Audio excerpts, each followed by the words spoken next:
Don't tell me that the moon is shining. Show me the glint of light on broken glass.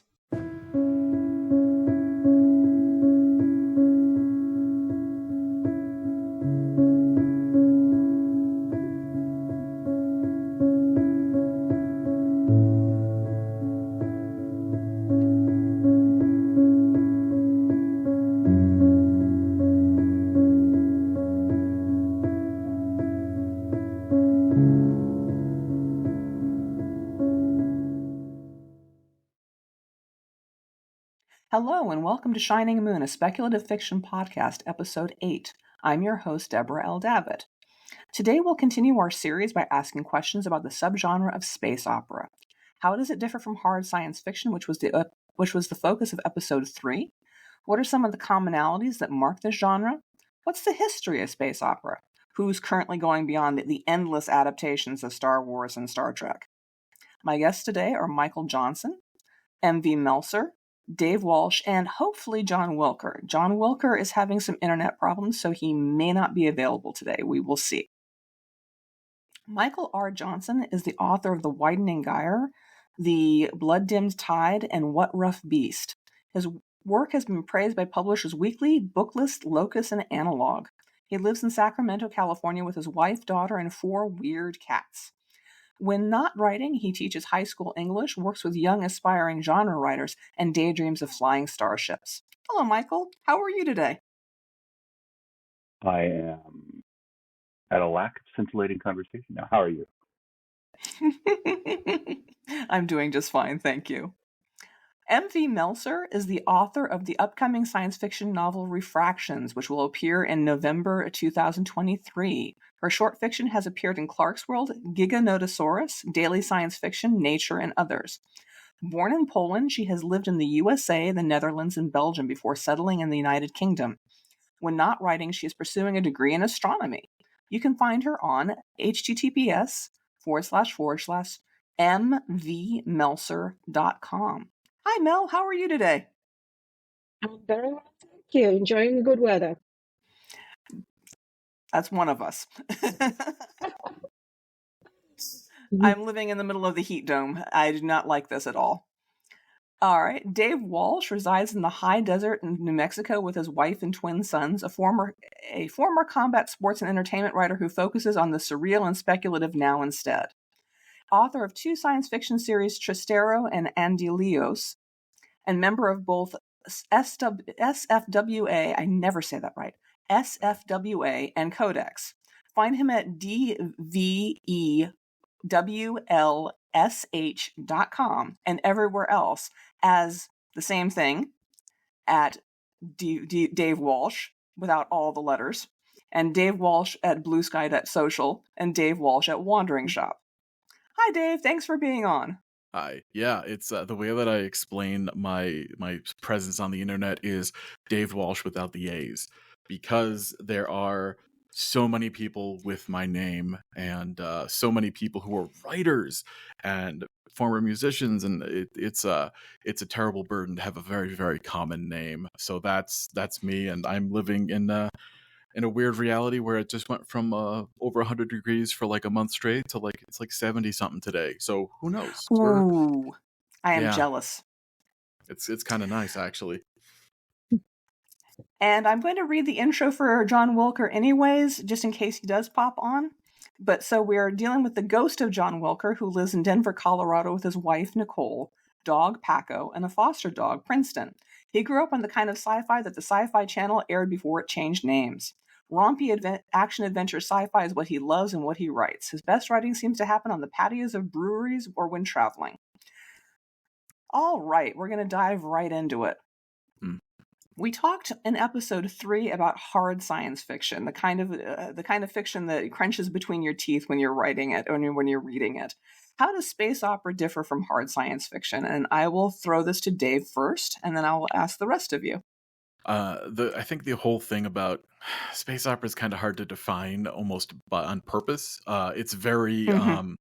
people think Star Wars and Dune and Star Trek, and there's a lot of it that can overlap with military science fiction, which tends to focus Yes. on people who are in the military, space fleets, and all that kind of stuff. But it doesn't have to be. I don't write anything that's military related because I would mess up all of it tremendously, just like I would mess up hard science fiction. It tends to be closer to science fantasy sometimes, although it doesn't have to be. It's a very broad term that basically just means it's about big adventure happening over a span of time in space, and usually has a big long story arc of some sort with the hero's journey kind of stuff. And that tends to be sort of what it is. I've never found a suitable definition for it. And I've always just operated under the premises of I grew up reading a lot of stuff that was classified as space opera. So what I write will be probably like space opera, if not diving into the space adventure subgenre stuff. So that's, I don't know, it's a mess. Mel, how do you define space opera? Yeah, tricky question. We had this discussion on the hard science fiction episode, and then I sent you my novel, which I said was space opera, and you came back to me saying, "Nah, this is hard science fiction." It is. It's wonderful. So the line between them is much thinner than it may be. I mean, there may be cases where you really say, "Nah, that's definitely space opera, like Star Wars," or that's definitely hard science fiction, as something like Kim Stanley Robinson writes. It's very factual, Mm-hmm. scientific. But for me, I think the definition, and it's just the way I think about it, by no means a definition that is, anybody else can share or whatever. I think it's about the stakes. I think the stakes in a space opera tend to be bigger. They tend to be, world saving, planet saving, culture saving, things like that. Whereas some parts of science fiction or hard science fiction can be just focused on a smaller thing, a planet, an issue on a planet, a mission, or whatever. They, not that they don't have stakes, they have huge stakes, but they tend to be less operatic, basically, in scale. So that's kind of, and the scale of emotions that go with it, that's kind of the line for me, where I would place one thing as a space opera versus the other. But as I said, some of my favorite books are what I would classify as both. I mean, I mentioned last time Alistair Reynolds, who is a scientist, or was a practicing scientist, and he writes galaxy-spanning adventures, and yet they are fairly hard science fiction. There is no faster than light travel, and no other obvious sins against science. So the line is quite fluid for me. Okay, that's fair enough. Michael, how would you go about defining the genre that you write in? For me, there's a couple of things that are required to be space opera. There needs to be an interstellar scale. So if it's set in one star system, for me, that's not quite space opera enough. And there need to be various cultures. There are exceptions. There are a few space operas where we only see from the human point of view. But I grew up in the era of Star Wars and Battlestar Galactica and all that other stuff. So yes. For me, there needs to be various aliens who are often reflections of human foibles. Interstellar travel is a must. There is, as Mel said, some fluidity, but for me, those are the two big things. All right. Interesting. If I could play on this, because for me, for instance, I agree with the cultures and different societies, but for me, it never had to be exclusively humans and aliens. It could have been very much evolved humans, which in fact formed already very different societies. As example, Arkady Martin's work with the Memory Called Empire and this thing, it's very much a space opera. And I think they're all humans.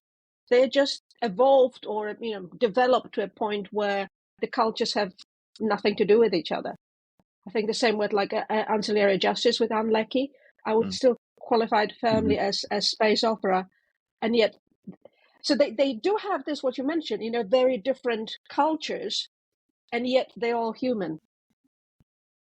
Yeah, Dune is one of those ones where the genre line is very fluid for me, because Herbert definitely was hard science fiction in some regards, because he was looking at environmentalism in a time and period where environmentalism was almost non-existent. But he does have factions of humanity, rather, that have split off and have become transhuman. The Tleilaxu and the Spacing Guild and so on and so forth. So yeah, you can say that most people would probably regard it as space opera today, but yeah. Let's talk a little bit about the history of space opera. The Lensman series by E. Doc Smith is commonly considered the earliest space opera, and some people believe that it's been brought to its pinnacle by Ian M. Banks' Culture series. But who has influenced you the most personally? Dave? When I was a kid, I was a giant Isaac Asimov fan, and that was the thing that really got me going. And I was really into the Foundation books. And then from there, I sort of spidered out into other stuff as well. I don't know. I was a child in the 80s and 90s, so when the Star Wars Expanded Universe book started coming out, that's what got me to keep reading it. And then from there, it was sort of like I discovered, like, Dune, which I have a lot of very complicated feelings about at this point in my life. Yeah. Just all over the place. I would still consider that space opera.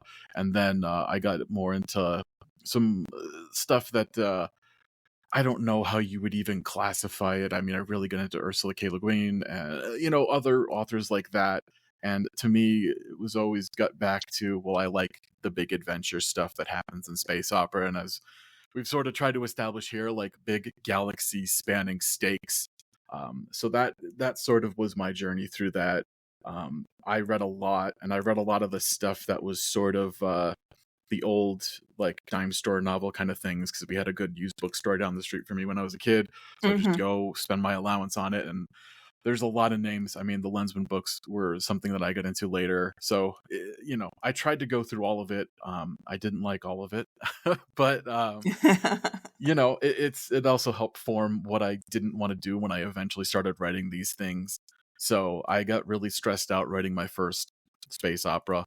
And, I was like, it has to be this and that, and has to be all these things. And it was sort of a mess because of that. And then after I let some of those things go and said, I'm just going to do whatever I want it to be, I was a lot more comfortable with it, and people tended to react a lot more favorably towards it. So that is that. Mel, I saw that you were getting a book down off of your shelves. What did you bring it for us?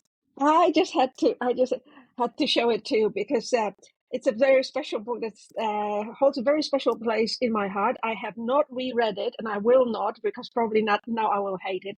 Now, you mentioned I was Polish. I am Polish. I grew up, behind the Iron Curtain, reading my father's books, and my father was an avid science fiction lover, up to the point that he was actually building rockets himself and lost his hand doing it. So yeah, when he was 18, yes. So they were building rockets using using gunpowder, and God. yes, very healthy. That sounds like my childhood, to be honest with you here. Yes, and then it was the rain was drizzling down, so he went to check where the fuse went up and woke up in the hospital. And his first question was, "How high did it go?" Unfortunately, yes, it went up together with some parts of him. But he survived. He lost his right hand at the age of 18. But his passion of sorry, I hope it's not too dark, otherwise edit it out of the podcast. We can have you show back up for the horror episode if you like. There you go. It was, but he was an avid reader of science fiction, and I still have his collection of clippings of the time when the Sputnik went up. But we grew up in a different sphere of science fiction, so I never, saw an Asimov or Heinlein's book in our house. But we had a lot of Russian writers, and obviously had Stanislav Lem. So I grew up reading everything by Lem. and basically love it. It was super formative for me. But the one book that was even more formative, because and nobody knows it, but if you Google, you'll find a lot about it. It's a book by an author called Yevgeny Yefremov, after whom I named the doctor in my novel. I was about That to was say, that sounded homage. familiar. Yeah, that was an homage. It was called the Nebula Andromeda because it was written before. It was recognized that Nebula Andromeda. Sorry, and I called him Yevgeny Yefremov. But anyway, this is the book I'm holding. It's in shutters. It has no. Oh God. No There's no covers, cohesion no left.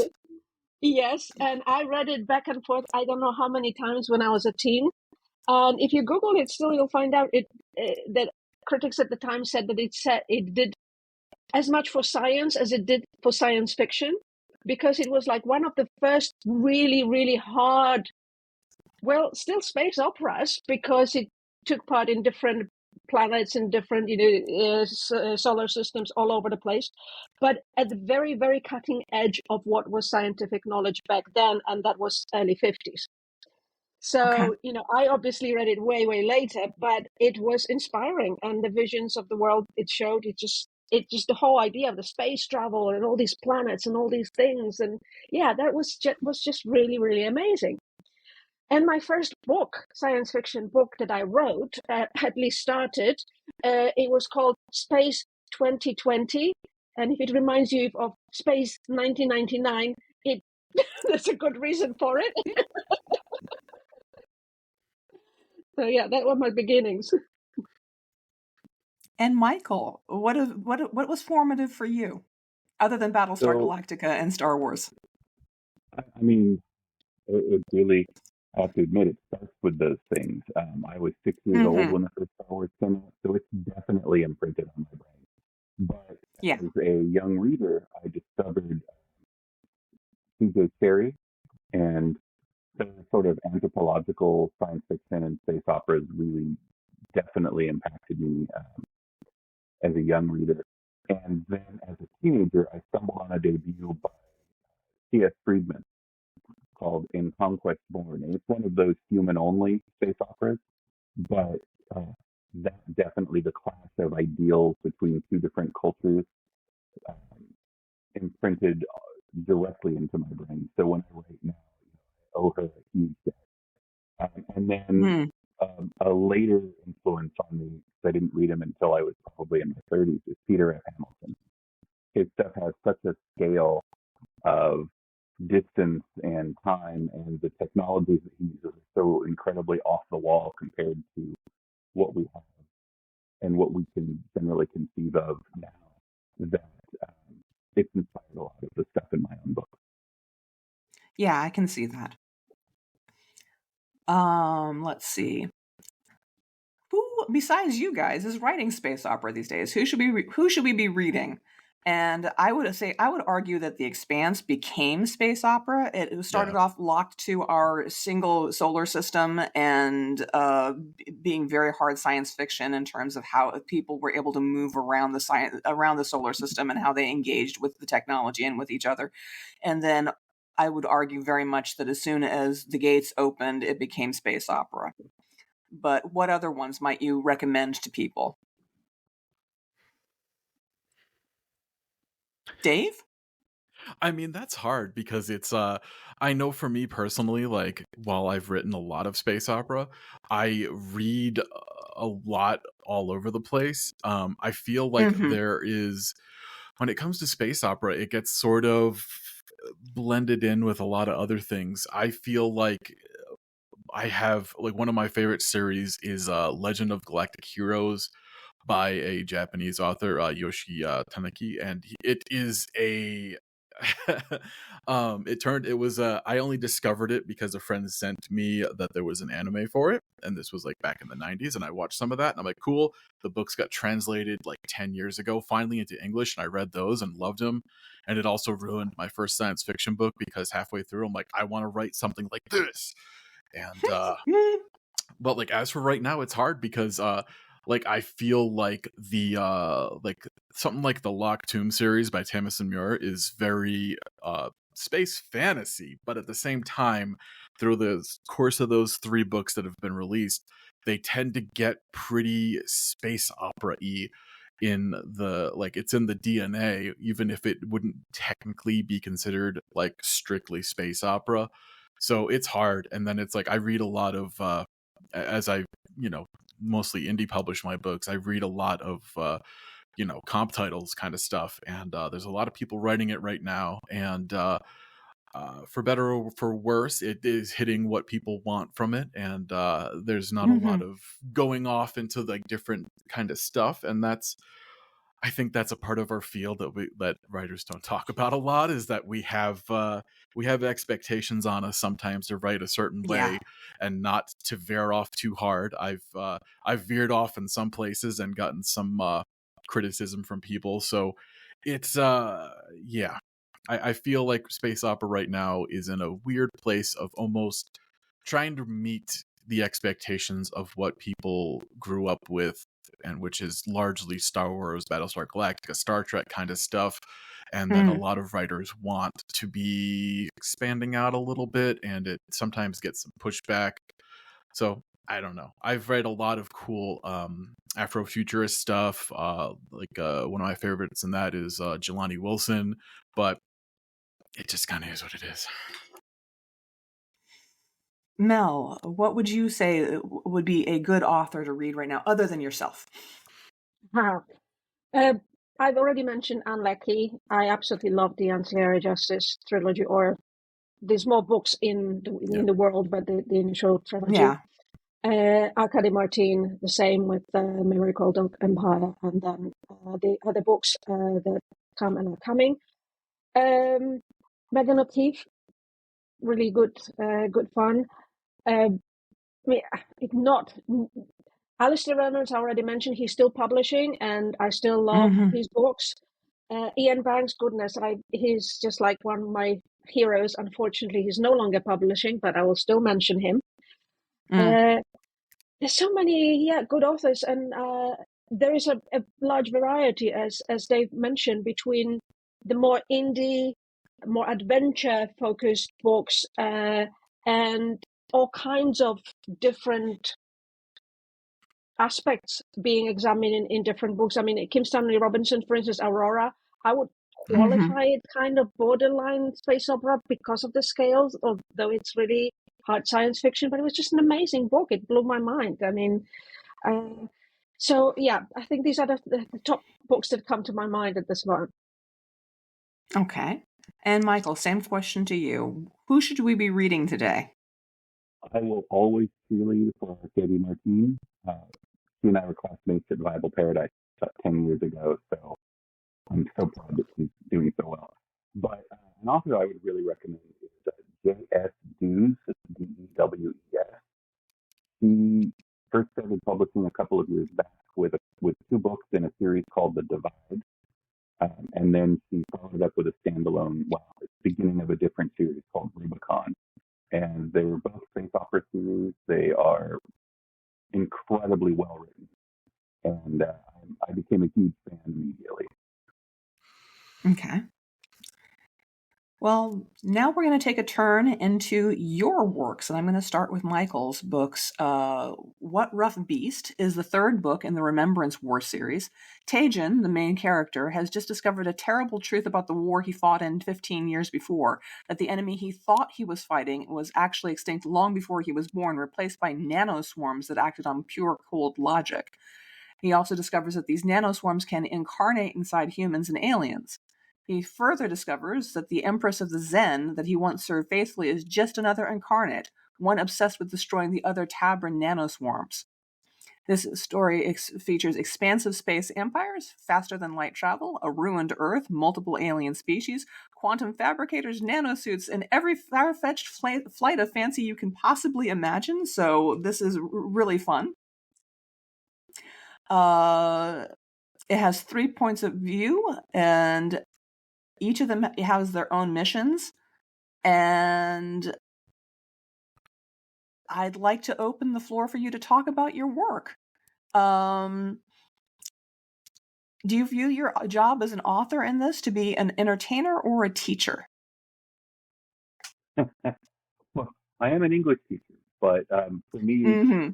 entertaining my readers is absolutely first and forefront in my mind. After a day of trying to cram grammar into a bunch of teenage minds, I don't want to teach anybody. But Mm-hmm. at the same time, I want them to think. So in The Widening Gyre, there was a moment where someone says in, should we be expected to,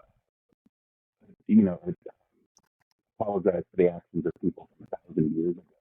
And his reply is, yes, if you're still benefiting from it. And that's directly related to cases in America where we are still benefiting from 300 years of slavery and its aftermath.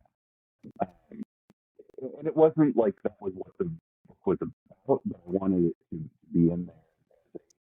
I wanted readers, especially young readers, to see that and go, oh, that's a good point. Primarily, I'm there to tell a good story. All right. When I was in college, and I've mentioned this in a different episode, in my creative writing course, my professor, who had some 200 novels to his credit under various pseudonyms, talked about the structure of what he called commercial fiction. In short, every decision was made by the protagonist made the situation worse until there was no other choice but to resolve the plot somehow. From what I read of what Rough Beast, it seemed to be structured along the lines of traditional commercial fiction. Was that a deliberate choice on your part, or was that just lucky? Because it definitely makes it very readable. I think it's just that I've read enough stories that I have that instinct. It wasn't something I ever consciously thought about. Okay, fair enough. What do you want people to take away from this series? And this is not just talking about the final book, but the entirety of the 3 arcs so far. Is there an overarching theme or message?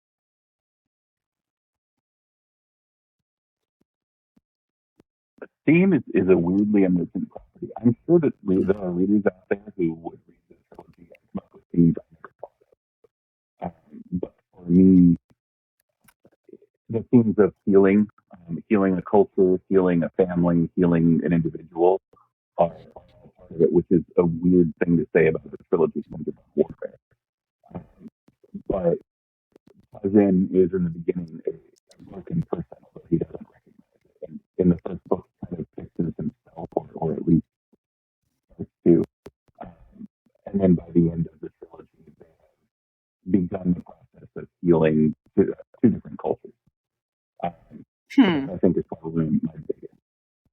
Weirdly, the series started out as a sort of retelling of the Irish independence struggle, but it branched out much further than that as I wrote it. Interesting. We're going to turn to Mel now. We've got a couple of different things here that you have written and that I wanted to talk about. I'm going to ask you some more questions. I'm going to talk with you a little bit about your novel after you do your reading, but for the moment, I wanted to talk about your story Patterns in Stone and Stars, which appeared in Giga Notosaurus in 2022. On a distant world, a second-class citizen of a scientist has the chance to save a planet by declaring its native population intelligent and sapient, but to do so may be to torpedo her military career. Any way she turns lies the possibility of being prosecuted by the Federation for quote-unquote treason. How is this I appreciated the details in the biology of the aliens, which are not quite animals, not quite plants, but something between and very wholly alien. How did you go about developing their biology? Where did you get the inspiration for them? I think they actually started the story. It was an idea of can intelligence exist? Can an intelligent society exist without communication? And, that was just like that question that I threw out, because part of the problem is the scientists on the planet are facing is they're trying to prove that whether these species are intelligent or not by looking for signs of intelligence, buildings, construction, anything, artifacts, any kind of communication, and there's nothing. except for the different patterns in stone that they just kind of built. And so you cannot really tell whether they're not obvious signs of intelligence. And I was that was what sprang the story of, like, okay, how do you tell if something is intelligent? Can you have a society that it's so evolved that it basically moves beyond it, that it just kind of lives in a Zen kind of state of existence? And then develop the biology that would kind of support it. It just had quite a fun of imagining these creatures, which are called, the scientists call them electric potatoes. So, how they could kind of exist and what biology could support them. So that was what started the story. And then from that came the story of, okay, what do we do with that, and what kind of background do we have with the characters? All right. I would also like to say that this work does not plot for easy answers, even in its interpersonal relationships, which makes it a tough and uncompromising read that I greatly enjoyed. How did you develop the political, personal, and military screws that are slowly racking your narrator in this story? Because no matter where she turns, there's another consequence, there's another potential bad outcome. So how did you wind up developing this? I wanted the story to begin from the beginning. I wanted the story not to have an answer. So they do not find out whether these creatures are intelligent or not. And they have to live with these consequences. And because it then needed to be important, it needed to be a reason for why the question really needed to be answered. And the scientist, the main character, needed to be pushed towards answering it. Turns out is that what I came up with is that the planet is basically at a junction between three warring empires, and they have a treaty that if there is sentient life, it cannot be colonized. So her decision, whether the species are sentient or not, will mean whether somebody can establish a military outpost very close to the enemy border or not. So it has very strict military consequences. And then on top of that, there's obviously personal relations, because the chief scientist now running the base is her former lover. Mm-hmm. And she comes from she's an immigrant from a subjugated community, the only one who has achieved that level in the empire's military. So she is now, she is the only one, and the weight of her decision, the weight of her failure or her success will reflect on her entire culture. So, this is this perfect mix of pressure coming from her from every side. Yeah, and it's very good. It reflects my background. I mean, I'm white, so I'm privileged in that respect, but I am Polish living in post-Brexit Britain, where I am the second-class citizen, and the moment I open my mouth and you hear my accent, you can obviously see it. I'm not from here. And on purpose, I gave my character a Polish-sounding name, Shkazy, which tripped off many readers saying, I can't read it. Well, that's the point. Right. Dave Walsh's Cracked Palace is the 6th book in his Tristeros. I'm saying this completely wrong. How do you say it? It's Tristero. It's named off Tristero. It's named off of an old Thomas Pynchon book, plot device. So I try to take my influence from all sorts of places, right? Yeah. The perspective flips in a braided narrative between that of an assassin, Zed or Zera, who's looking to assassinate the head of a xenophobic political movement on Earth, the captain, Valencia, and the Inquisitor, the artist Drake, who's been transfigured by godlike aliens that threaten to invade our galaxy and wipe out life as we know it. This novel features an alien race called the Graal, which I looked at and I immediately went, is this a deliberate reference to the old term for Grail? Yeah. It is. Cool. I like being able to pick up what you're throwing down. I love that. Godlike aliens called the Void, superpowered humans who've been infused with the powers and technology of the Void, and a xenophobic militaristic movement on Earth that's focused on trying to wipe out the Graal. So this is a question for Dave, but anybody else can chime in. Your main character has gone from being an off-the-shelf human in book 1 to being bonded with a godlike alien in the current book.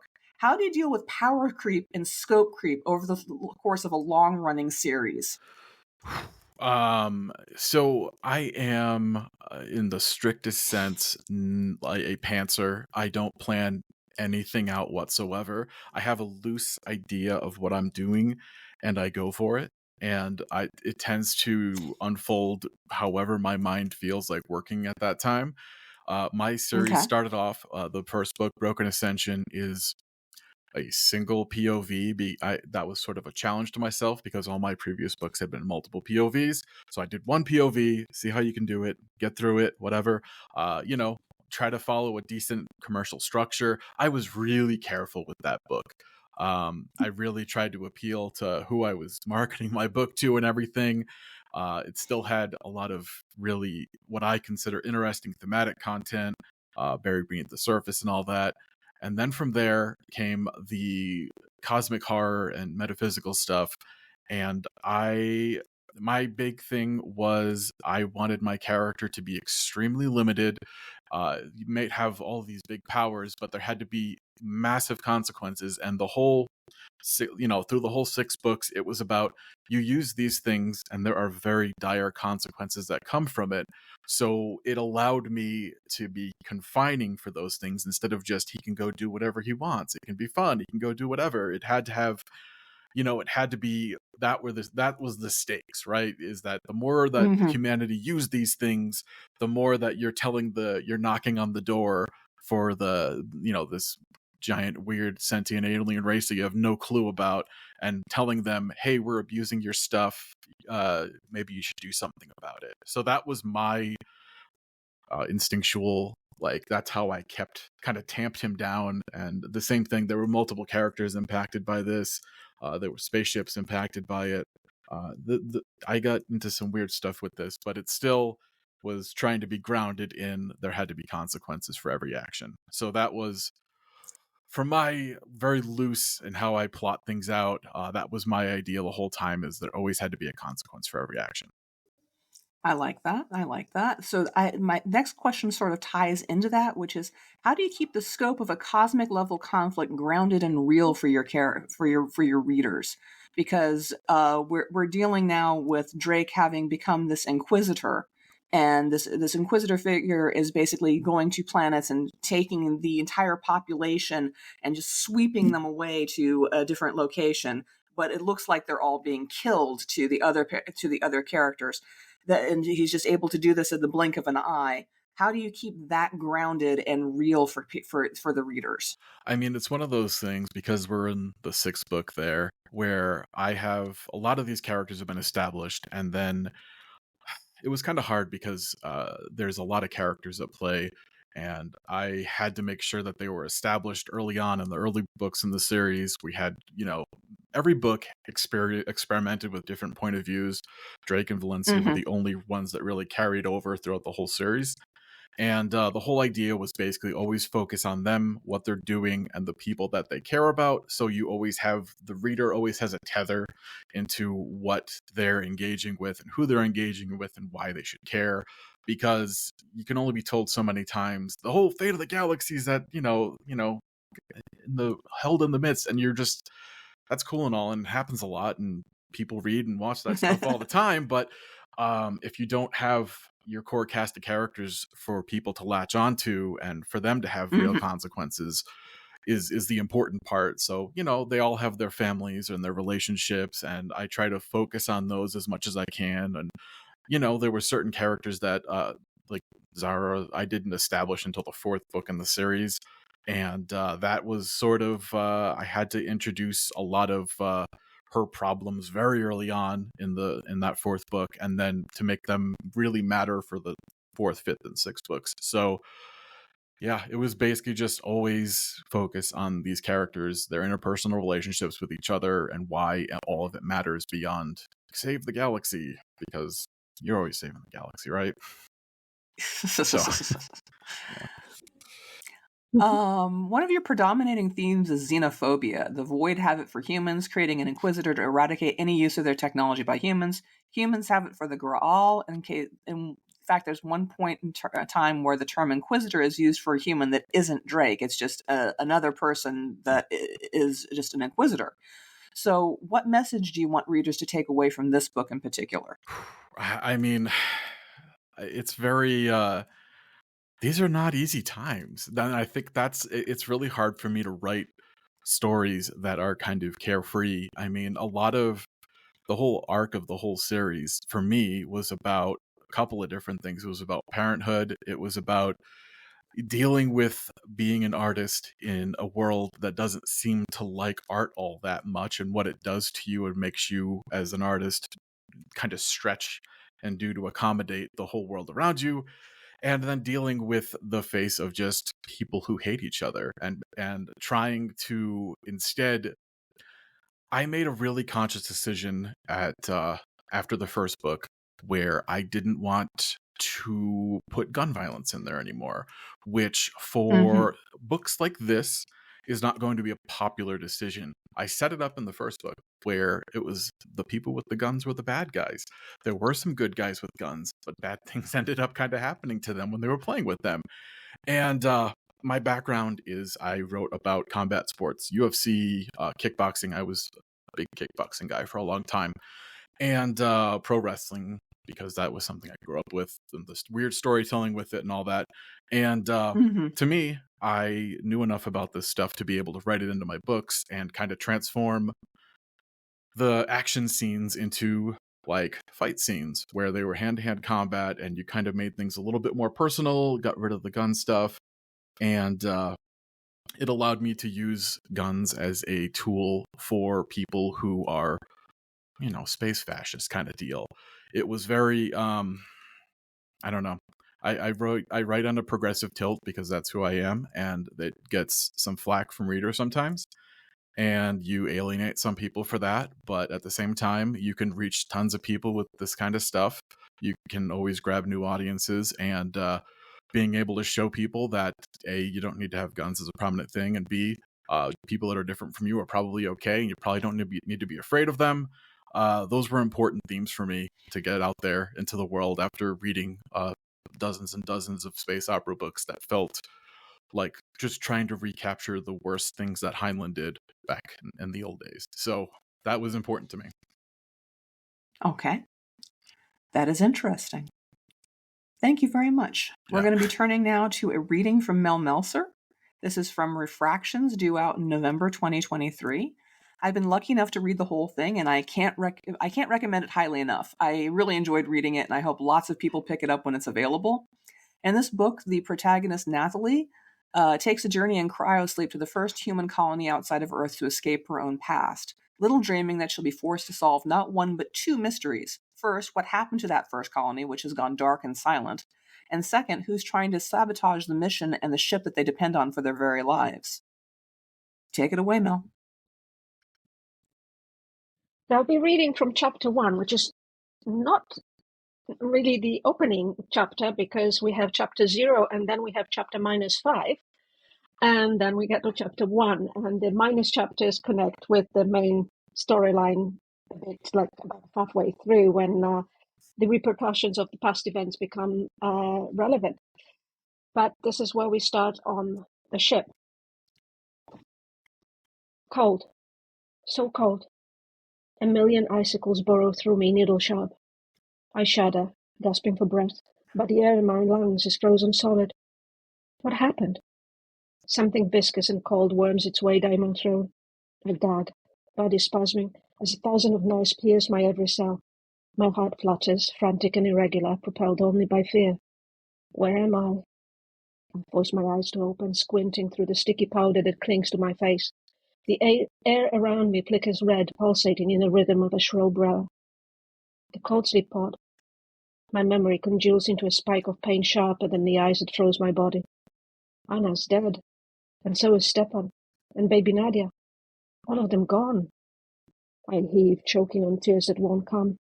If I could just keep my eyes closed, drift back into the cold, oblivion's just a breath away. No. My mind snaps into focus. I'm on a ship, heading to Bethesda. The rescue mission. The sound? It's the alarm. This is emergency revival kicking my brain and body back to life with no regard for comfort or safety. Something's gone wrong. The breathing mask drifts away from my face. The cryofibers have almost evaporated. Only blue dust motes still floated in the air around me, clinging to my arms and my underclothes. I yanked the electrodes off my chest and limbs, then shoved the door open. Stale air pushes in, and the shriek of the alarm assaults my ears. I push myself out with a groan. Ship! My voice disintegrates into a coughing fit, each heave tearing at my diaphragm. Ship! I try again, breathless. No answer. Anyone receiving? Nothing, just the dead wail of the alarm. I try to focus, but my mind's a ball of fuzz, my thoughts slowed and disjointed. I'm floating 0G, so we're en route, no longer accelerating, not yet braking. I'm breathing, too, so no decompression, at least not here. I glance around. Blue-lit cryopods stand in a semicircle facing the door. Status data scroll over the lids in Chinese characters, the details too complex for me to decipher, but their steady green hue is all I need. At least 3 blink purple to signal emergency revival. Good. I'll need help. I rotate, scanning the area. We must have a manual console somewhere. There, next to the door, the display blinking with nervous urgency. At least it's still working. I swing towards it, bracing my legs against the top of the pod. My aim's poor, one leg stronger than the other. I drift sideways, stretching to catch the soft hand grips dangling from the ceiling like tentacles. I catch one, my wrist burning with searing pain. The injury that never healed. I grit my teeth and pull myself to the console. On the screen, Chinese characters scroll up in flashing red. Shit. I punch the corner to change the language, but the familiar icon is grayed out, disabled. Why? This part of the ship isn't supposed to be restricted.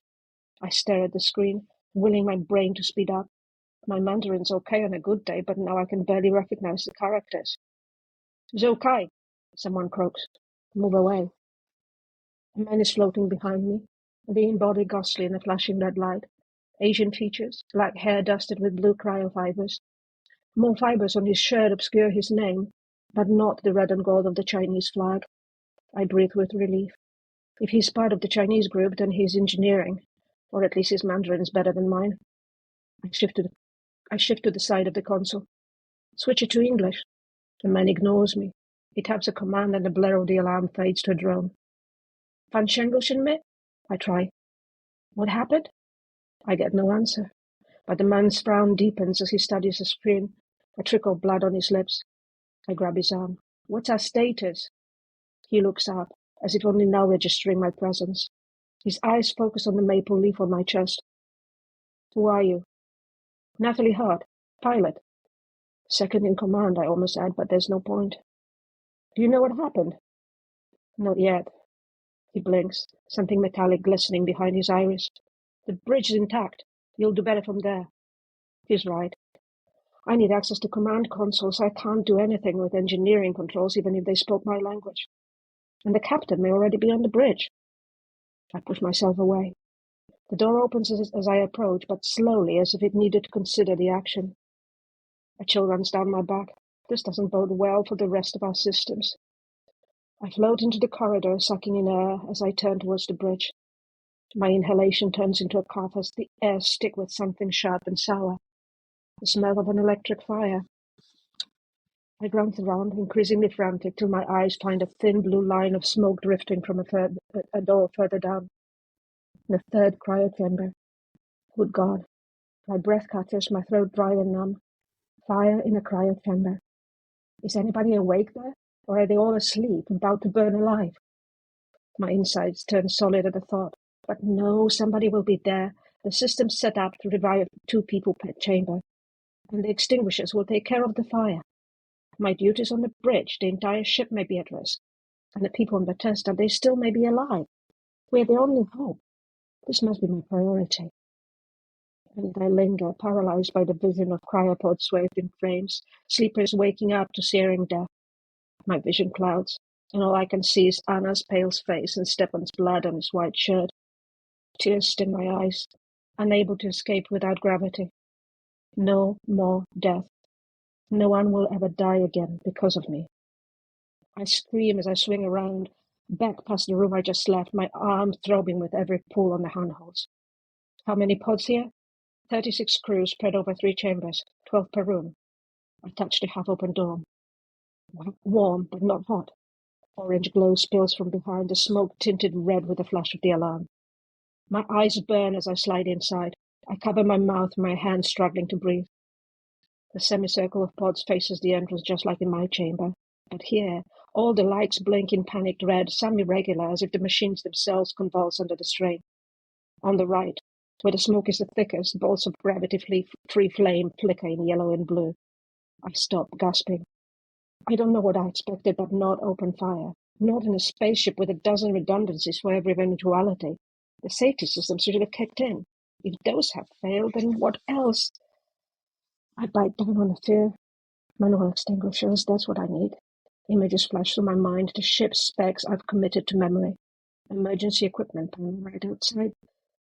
A figure slides towards me from the other side of the chamber. An athletic woman with blonde hair and white skin glistening with blue cryofibers. I recognize her, and before I see the name tag and the cross and stripes on her chest. Amy Price, the chief of the American security contingent. Where are the... She starts, her voice hoarse. Out in the corridor, I call back. Wall panel, left of the door. Price is on the way out before I finish the sentence. I turn back to the pods. Some detached part of me notices the blackness inside those on the right, the glass lids charred and cracked. Too late. Death closing in on me, stretching its hand-grip fingers for more, always more. Not again. Another pod lights up, red filaments erupting into ghostly sparks as the cryofibers melt and burn. I dash towards it, my teeth clenched, when the whole thing erupts in zero-G fireball, the heat smashing into me like a fist. Too late, too damn late.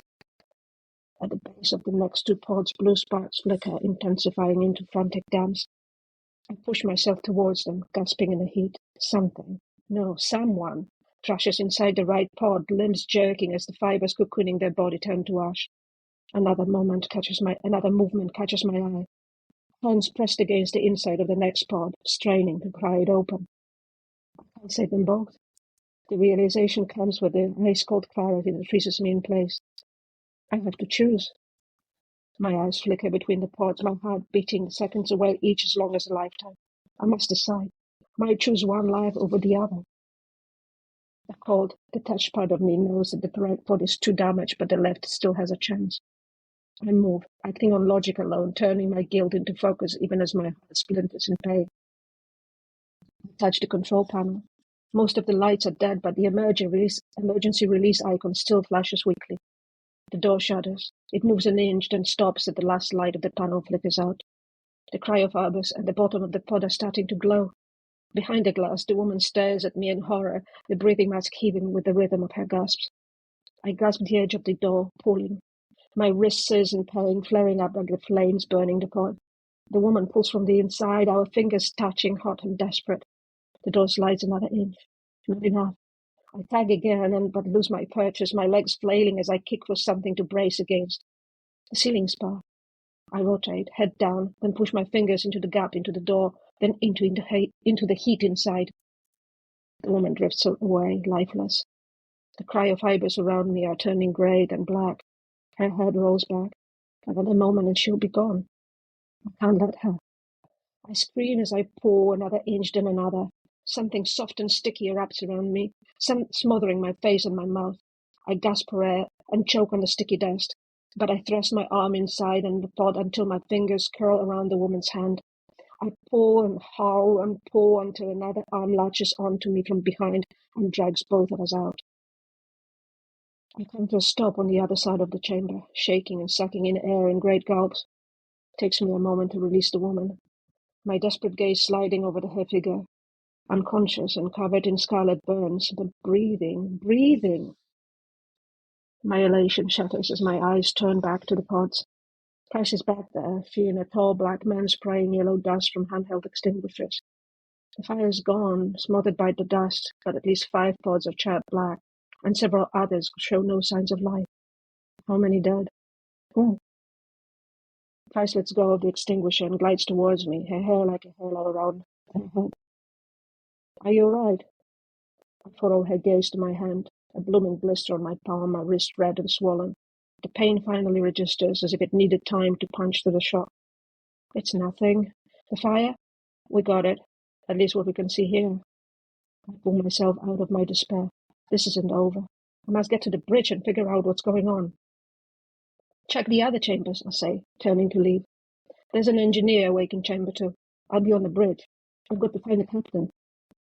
Face's eyes widen. The captain's gone, sir. I frown, not understanding. Price glances at the chart pods, then back at me. He's dead. You're in command now. Thank you. This was just a taste of the novel. What gave you the idea for this story? Because it is very intricately braided, and there are fracture points between the crew members that they're not aware of at first that create the motivations going forward. It's very delicately balanced. How did you? Are you? It seems like you're a plotter rather than a pantser. Am I right in guessing that? I was a complete pantser. That's how I started, and I still have a very strong pantsing streak.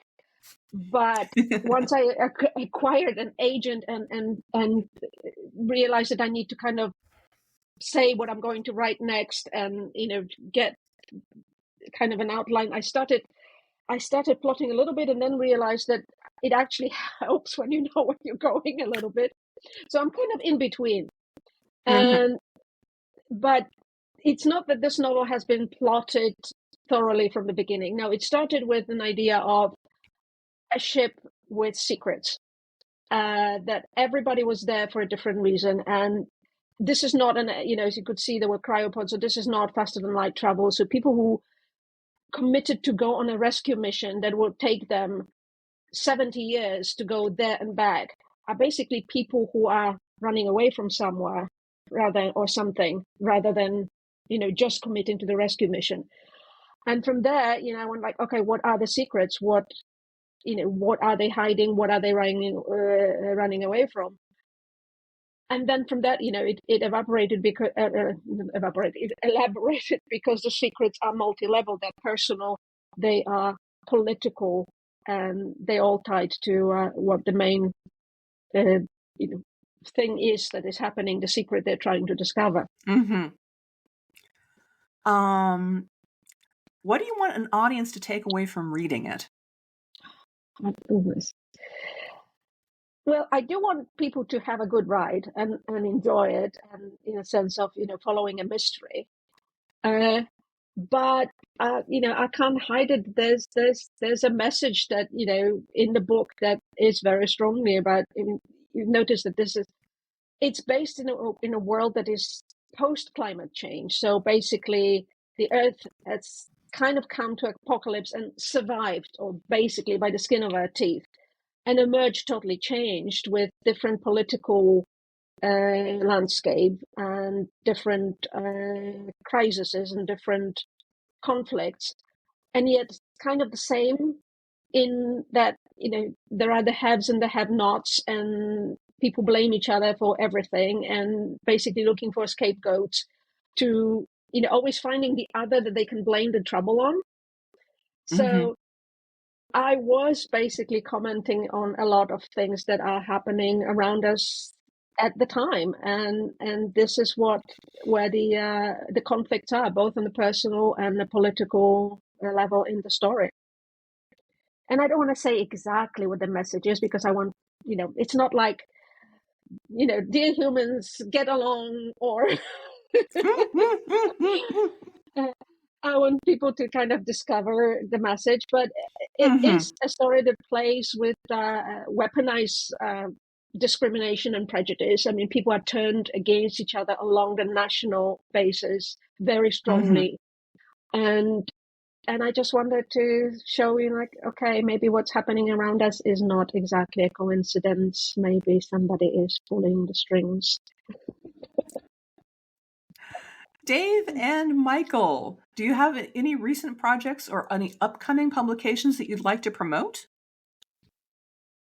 I don't really have anything that's scheduled to be released soon. I have a I don't even know, like, novelette, I guess, that I'll probably be releasing. I released it on my Patreon for people who pay me monthly.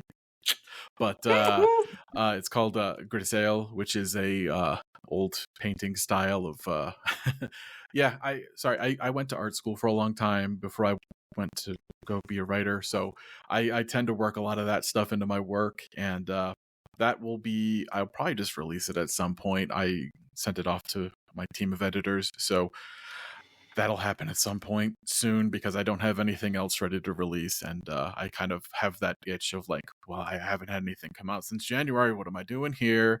I've just been working on other stuff and trying to pivot a little bit into some different kind of work. So yeah.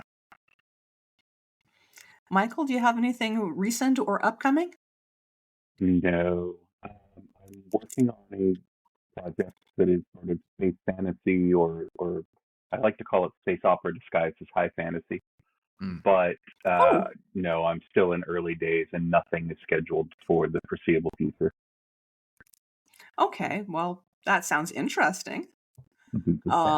Thank you all for having come on the podcast. It was a pleasure speaking with all of you. Next week, we'll be taking a walk in the dark in an episode featuring horror and dark fantasy writers P.A. Cornell, Amanda Helms, and Alicia Hilton.